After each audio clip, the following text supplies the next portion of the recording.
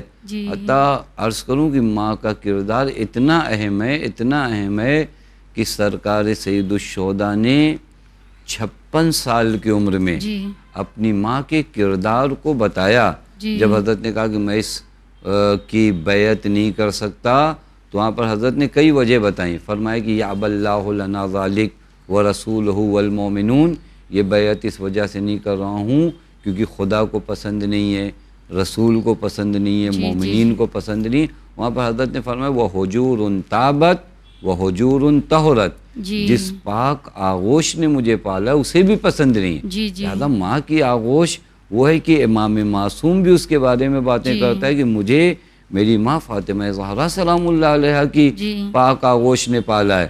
لہذا میں کسی نجس اور کسی نجاست کے مرکز کی بیعت نہیں کر سکتا. لیکن یہ ماں اگر اپنے کردار کو نہیں نبھاتی ہے تو خطا کار ہے, وہ گنہگار ہے, کیونکہ یہ بچے کی پرورش اور تربیت کی ذمہ داری آپ کو دی گئی. جی خدا نہ خواستہ اگر آخرت میں وہ بچہ وہ اولاد ایسے ہی پہنچ گئی میدان محشر میں, تو ظاہر سی بات ہے وہ کس کو ہے. روایت میں ہے, خود قرآن بھی کہتا ہے, قرآن کہتا ہے بعض لوگ قیامت میں بعض لوگوں سے بھاگیں گے. یعنی انسان بیٹا اپنے باپ کو دیکھ کر بھاگے گا اور باپ اپنے بیٹے کو دیکھ کر. یہ کیوں بھاگیں گے معلوم ہے؟ کیونکہ انہوں نے حق ادا نہیں کیا. ہوگا. بیٹا کل کہیں پوچھ نہ لے کہ آپ کی ذمہ داری تھی مجھے قرآن کی تعلیم دلانے کی, آپ کی ذمہ داری تھی مجھے اہل بیت سے آشنا کرنے کی, آپ کی ذمہ داری تھی مجھے تعلیم دین کی, آپ نے کیوں نہیں دیا؟ اسی طرح باپ بھی بعض ذمہ داری, اسی طرح ماں اور بیٹی میں بھی ہے. جو ذمہ داریاں ہیں وہ وظائف اور ذمہ داریاں جب ادا نہیں ہوتی تو کل قیامت میں لوگ ایک دوسرے سے فرار کرتے. جی مولانا صاحب, میرا آخری سوال ہے کہ جنت کی کنجی کیسے اور کس کو ملے گی؟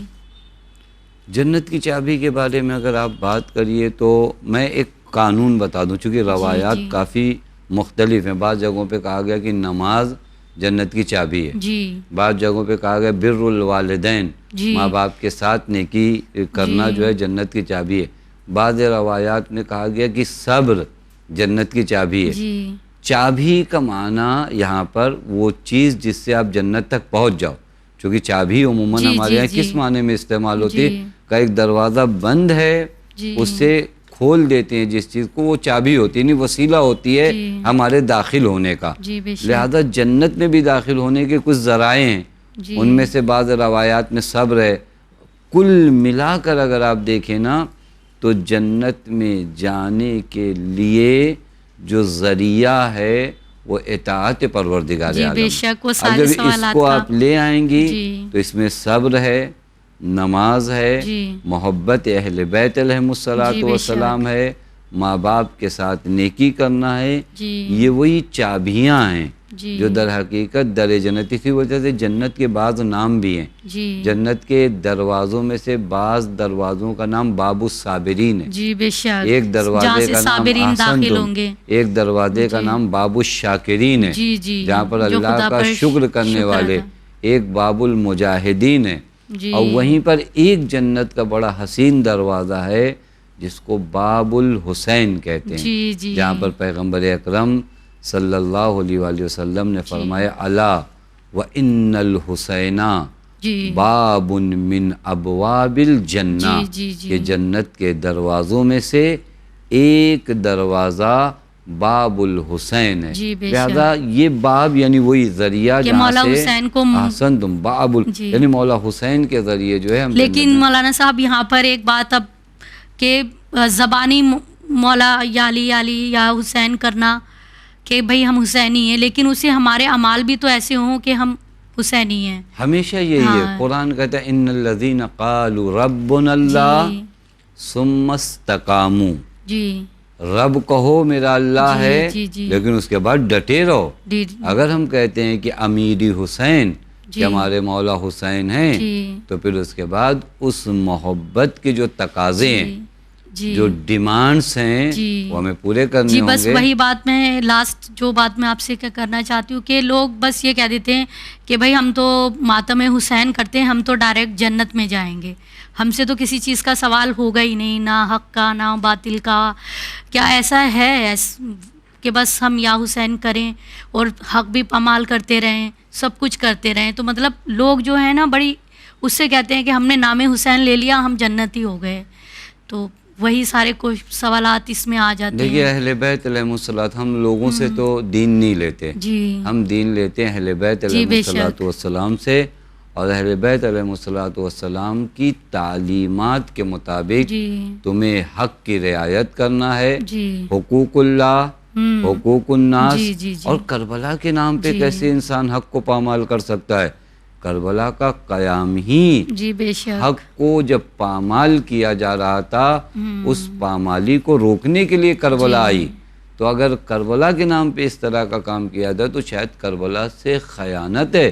کربلا یعنی حق کو بچانا، جی بے نہ شک. حق کو پامال کرنا. جی جی جی وہی جو آپ ابھی بول رہے تھے کہ باب الحسین، تو مینس اس دروازے سے تو جی بہترین جی راستہ ہے کہ بہترین انسان راستہ ہے. سرکار جی. سید الشہداء سے اٹیچ ہو، اٹیچ ہو. وابستہ ہو.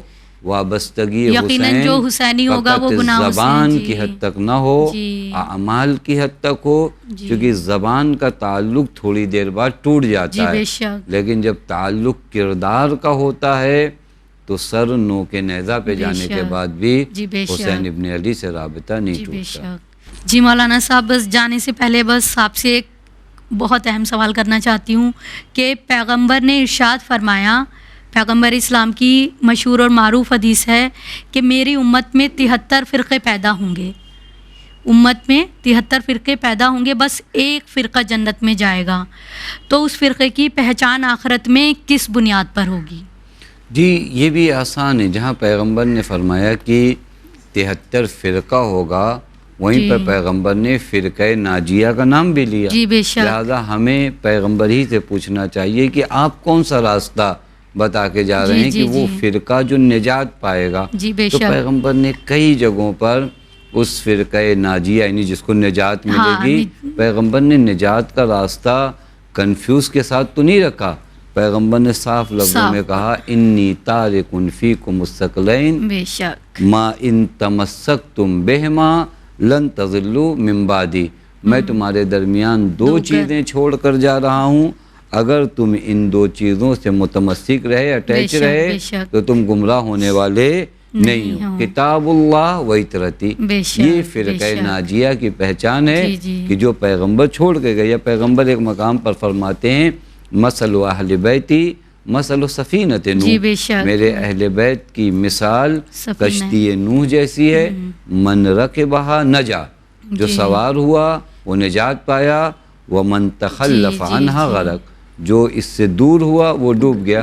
لہذا پیغمبر نے بہت صاف لفظوں میں بتا دیا کہ اگر آپ نے قرآن و اہل بیت کا دامن تھاما ہے تو آپ نجات پائیں گے، لیکن اگر ان دونوں کا دامن نہیں تھاما تو نجات نہیں. بے شک بے شک.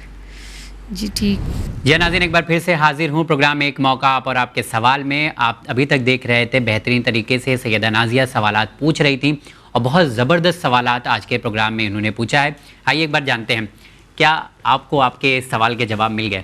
جی ماشاءاللہ بہت کیسا لگا مولانا ماشاءاللہ بہت مطمئن رہی میں سوالات سے. بہت ایسا تو نہیں ہوا اتنی دور سے دہلی سے آئی ممبئی اور لگا کے؟ انشاءاللہ بالکل حق ادا کیا ہے مولانا صاحب نے اپنا. اچھا آپ جو سوال لے کر آئی تھی وہ بالکل سوسائٹی سے جڑے ہوئے تھے، جی تو امید ہے کہ اب جو سوچ ہے لوگوں کی وہ شاید بدلے. شاید پنجتن پاک کے صدقے میں تو دعا کروں گی کہ بدلنی چاہیے.